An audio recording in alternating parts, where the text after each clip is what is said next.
Well, I spent 30 minutes trying to hear the other side, and instead I got some theory about how the weather may have caused this stabbing incident, and the school didn't do enough in response. And that crackpottery was actually the most convincing counter case that this Karmelo Anthony family activist lawyer presented at this press conference on Thursday. Not sure what else I was expecting, but I do think it's important to listen in good faith, even though this Austin Metcalf stabbing case seems pretty clearly to be murder based on witness testimony in the police report saying Karmelo Anthony was instigating the conflict before it was realized. But we still have only one side of the story, mostly. That list of witnesses is made up of people from Austin Metcalf's school and other schools at this track meet, not Karmelo Anthony's school. And that probably is further demonstration that Karmelo was indeed in a place in which he didn't belong, exactly as alleged, but it also means we don't have Karmelo's side. We have witness statements, but we don't have a defense case. Yet. So when a family representative hosts a press conference to dispel all the misinformation surrounding this case, I want to hear it. What's wrong with our current understanding of the facts? Or what new facts explain what otherwise sure looks a lot like an insane murder in plain sight? But I wasn't just mistaken in expectation, apparently. I was mistaken in the intended audience, because it turns out, with apparent obliviousness to the irony, this event was invitation only. That's right. If you don't belong here, you better get out. The same rule that Karmelo himself refused to follow, but this rule applied strictly to Austin Metcalf's dad, who showed up to hear the other side of the story. Jeff Metcalf did not do anything confrontational. He did not obstruct this event. He didn't shout anyone down. He just showed up to listen. And Dominique Alexander, the Karmelo Anthony family rep, refused to start the press conference until Jeff Metcalf was removed. So Dallas police officers removed him without incident.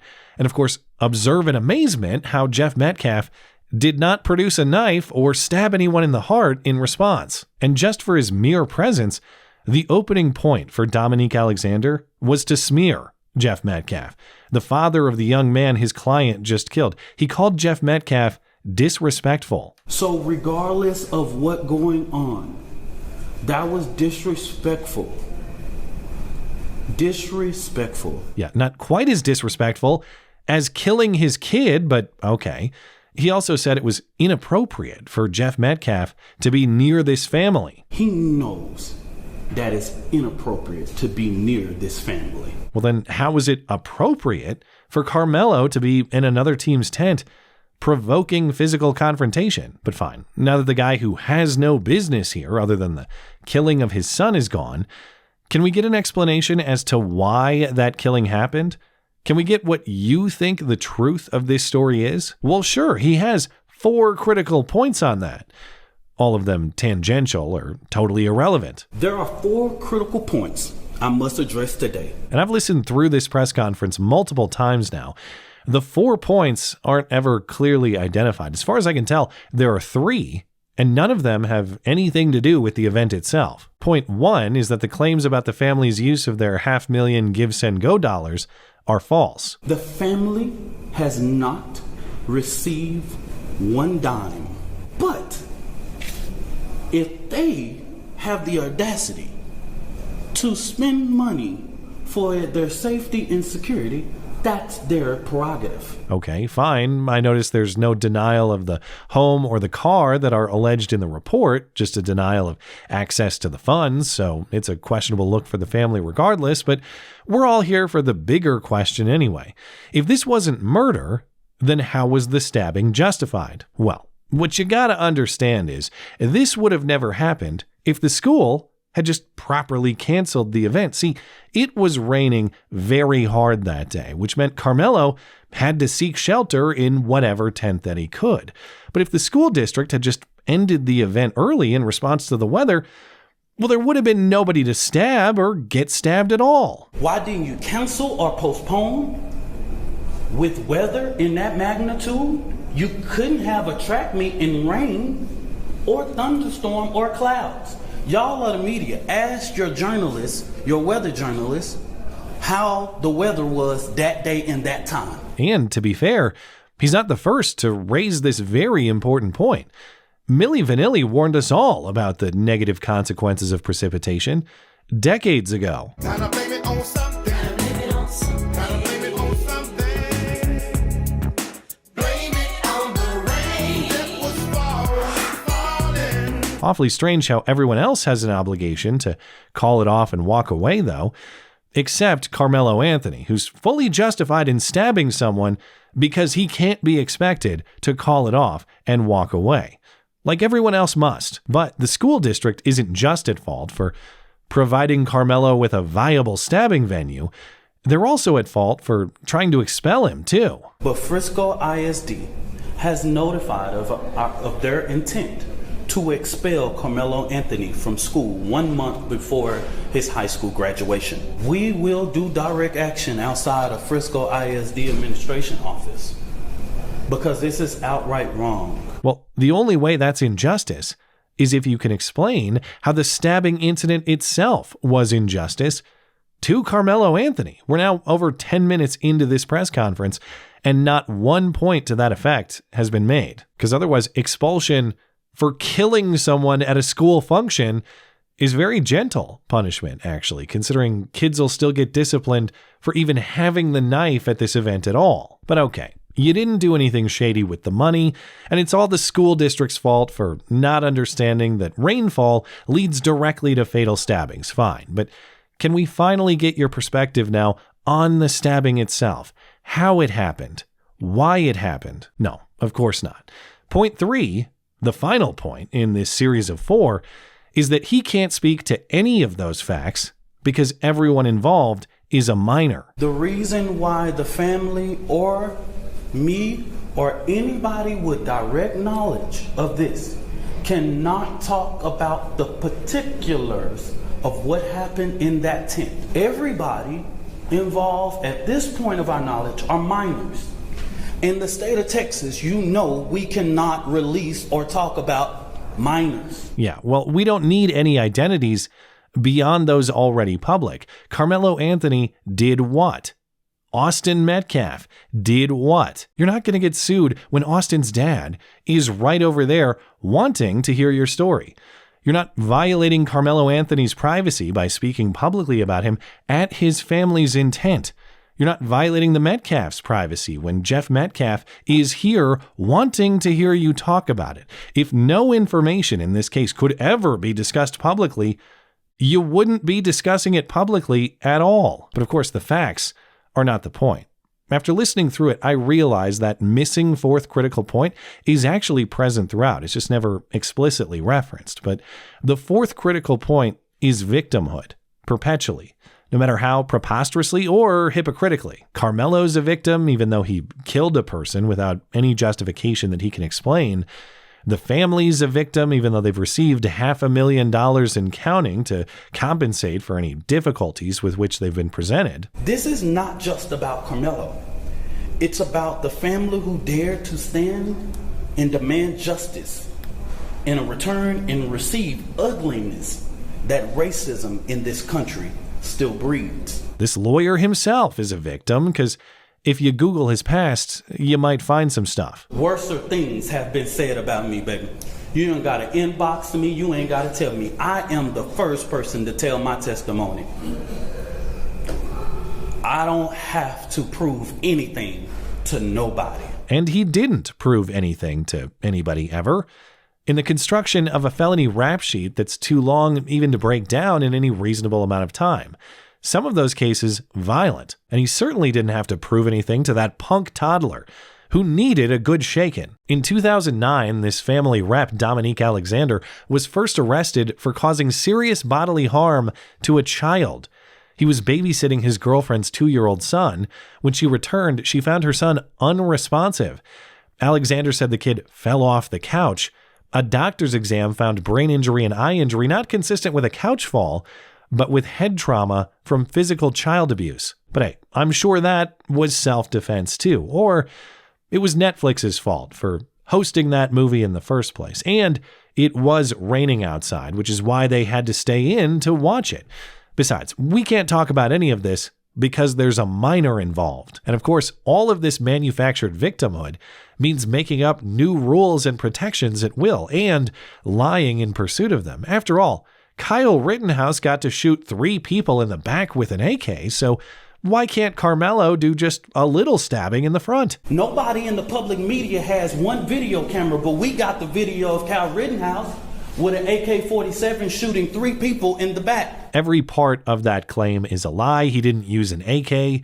He didn't shoot anybody in the back. Every person he shot was actively attacking him, and we know that based on the very video that he's referencing, but apparently never watched. But speaking of supposed hypocrisy and double standards, the victimhood is exactly what that enables. Hey, don't racialize any of this story. That's not appropriate. The political operatives that want to make this thing a political thing of hate, yet bigotry, and yet racism. Says the guy who then introduces himself on racial identity. Today I come before you with a heavy heart, but determined in spirit, not just as an advocate, but as a black man. I ain't pulling no race card. I live it. I'm reminded all the time that I'm a black man in America. And definitely do not politicize this case. That's not appropriate either. We have conservative operatives that have been posting nonstop about this case. But also, let me close by condemning Donald Trump, who has absolutely nothing to do with this story at all, on a racial basis, which of course makes you bad if you do it. Black people in America, while the current occupant sits at 1600 Pennsylvania, black people in America don't have to pull the race card. It's what we live as a reality every day. And absolutely, do not attack a grieving family. That's disgusting, and he would never do that. I would not attack a grieving family, even if I disagree with them. He said that under 1 minute before he then said that Austin Metcalf's dad, a grieving father, is of poor character for his mere presence there. And just shows you all the character who is not invited. And of course, it's everyone else who's pushing off the blame. That just shows me that Frisco ISD is trying to push off the blame. Says the guy who refuses to explain any accountability for this family, any concessions, or any sympathy that he or they will make, which are none. Beyond that, he won't even explain the facts to allow everyone else to assess that accountability themselves. Forget pushing off the blame. This guy is pushing off the truth and calling you a bad person if you'd like his explanation of it. At no point in this half-hour press conference is there any clarification, any new information, any further explanation of what happened in that track meet tent from the perspective of Karmelo Anthony for all the accusations of misinformation. First, the misinformation about the fund. I notice there's no accusation of misinformation on the central claim that this was murder. He didn't even say that Karmelo is innocent and information will later prove it. He just pretended like we don't even know if there will even be any charges at all. This is a case that has not even been indicted. It's not even really proceeding to a trial yet because it has not even went through a grand jury to be indicted. We don't know if a grand jury will indict or not. We don't know. Prosecutors are pursuing a first-degree murder charge. That's why Karmelo was held. That's the charge on which his bond was assessed, and with representation like this, and that's the charge on which he'll probably be convicted. The only mystery here is why you won't declare your client innocent and explain the analysis that leads to that conclusion. And now the family and their representation won't say anything more until the trial that we supposedly don't know anything about, but is also going to happen. This press conference deflecting and confusing everything is the only explanation that we'll get. This will be our final press conference until this trial. We will not speak to the media again after this, okay? Yeah, well, that should have been the strategy beforehand, because just like a Frisco high school track meet, some events are much better off canceled. Nobody got any new information from this press conference that makes them more understanding or sympathetic to Karmelo or his family. but there was plenty of new clownery to make them much more villainous. The best thing this family has going for them is that this guy at the podium isn't actually their defense lawyer. He's just a public representative and baby shaking consultant.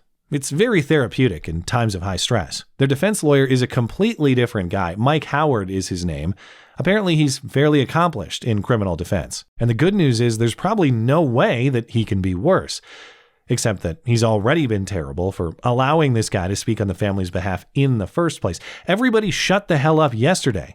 Should have been his one condition for agreeing to take this case. And likewise, this guy isn't giving us information either. He says there are two sides to every story, right? So can we hear your side? No, we still got to investigate. There's two sides to every story, and we've only heard one side. To say that it happened this way or that way is just not accurate at this point. All of the facts are going to come out. Well, if you have to go find the truth, instead of the wrongly accused guy you represent just telling you what that is, that's a pretty good indicator you're not searching for the truth, actually. You're searching for excuses and deflection, which is, so far, all we've heard. Yeah, well, what are they supposed to do? Incriminate Karmelo? No, that's why you have your cherished right to shut the hell up instead. They made Austin's dad exercise it, but they didn't even have the wisdom to try it out themselves. Thanks as always for listening and for supporting this channel. Always appreciate that thoughtful discussion